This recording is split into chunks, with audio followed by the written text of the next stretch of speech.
कि कुछ कर्मचारी, क्योंकि कर्मचारी बहुत बड़ी संख्या में 3-3.5 लाख, अब मैं सबके बारे में नहीं कहा, लेकिन ऐसे कर्मचारी जो पॉलिटिकली एफिलिएशन दिखाते हैं अपने, ऐसे लोगों की पहचान भी हो रही है, बल्कि उसमें से कुछ लोगों को हमने सस्पेंड भी कर दिया, नोटिस दिया। उस नोटिस के बाद उनका जो भी उनके खिलाफ कार्रवाई करनी होगी करेंगे। वो क्या लगे हुए हैं, वो क्या है, वो कौन है एक्शन लेने वाले, क्या अथॉरिटी है उनकी? मैं बतौर विपक्षी नेता उनसे सवाल पूछना चाहता हूँ, उनकी क्या अथॉरिटी है? कहा जा सकता है कि शांतिपूर्ण तरीके से हुआ, इक्का दुक्का घटनाओं को छोड़ करके, लेकिन कुछ स्थानों पर खास करके मैं नाम लेके कहूंगा, कांग्रेस के लोगों ने बोगस वोटिंग भी कराई है और उस बोगस वोटिंग को हमने सख्ती से रोकने की कोशिश की है। फिर भी चूंकि हर बूथ पर पर्याप्त पुलिस होने के बावजूद भी कहीं ना कहीं उनको मौका मिलता है, तो हमें कुछ बोगस वोटिंग करने का जो समाचार मिले हैं। अभी ठीक है कि उसको आज चैलेंज करने का समय भी निकल गया, चैलेंज करते भी नहीं है, लेकिन पहले जितनी होती थी उससे कम हुई है, फिर भी हुई है। इसका भी एक संज्ञान हम आगे भी लेंगे, इस प्रकार से ना हो।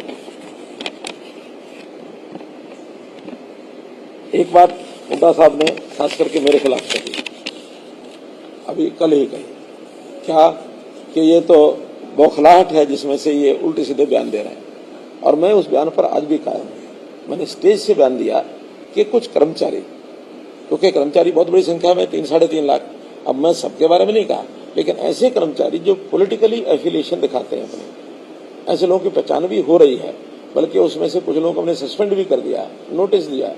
उस नोटिस के बाद उनका जो भी उनके खिलाफ कार्रवाई करनी होगी करेंगे। लेकिन चूंकि सारा कुछ एम्प्लॉइज हर बूथ के ऊपर उनका एक सिस्टम होता है, वहां कांग्रेस के लोगों के लिए बहुत कुछ किया जा सकता है, एम्प्लॉय गड़बड़ करने पर आ जाए। मैंने उनको वार्न किया था कि अब जो कुछ आप कर रहे हैं आपको नजर रखी जाएगी, और जिस किसी का भी कोई हमको ऐसा प्रमाणित मिलेगा तो 4 जून तक आपका, 4 जून के बाद हमारा विषय। और मैंने हमारी जो सरकार, हमारे मुख्यमंत्री बाकी सबको कह दिया कि इनकी लिस्टें बनवाओ, लिस्टें बनवा करके और 4 जून के बाद इनके खिलाफ निश्चित कार्रवाई करेंगे, क्योंकि आखिर लोकतंत्र का मजाक है ये। यानी कैसे, जैसे कहावत कही जाती है, क्या खेत ही बाढ़ को खाने लग जाएगी, बाढ़ ही खेत को खाने लग जाएगी, तो खेत को बचाएगा कौन?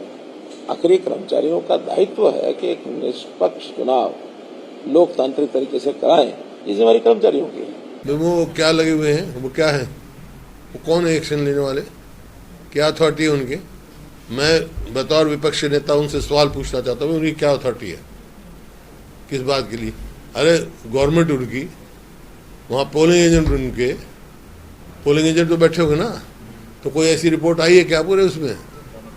उस टाइम तो करनी। अब ये जो इस किस्म के बयान जो है वो फ्रस्ट्रेशन के बयान होते हैं, और मैं या अपनी हार स्वीकार करने के बयान होते हैं। हार स्वीकार कर चुके हो, और जो जिस प्रकार से ये जो धमकियाँ दी जा रही हैं कर्मचारियों को, मैं समझ में नहीं आता। जब जिम्मेवारी पद बात कर रहे हैं, बैठ के ऐसी बात करते हैं, किसको धमकियाँ दे रहे हैं भाई? किस अथॉरिटी में किसको धमकी दे रहे हैं?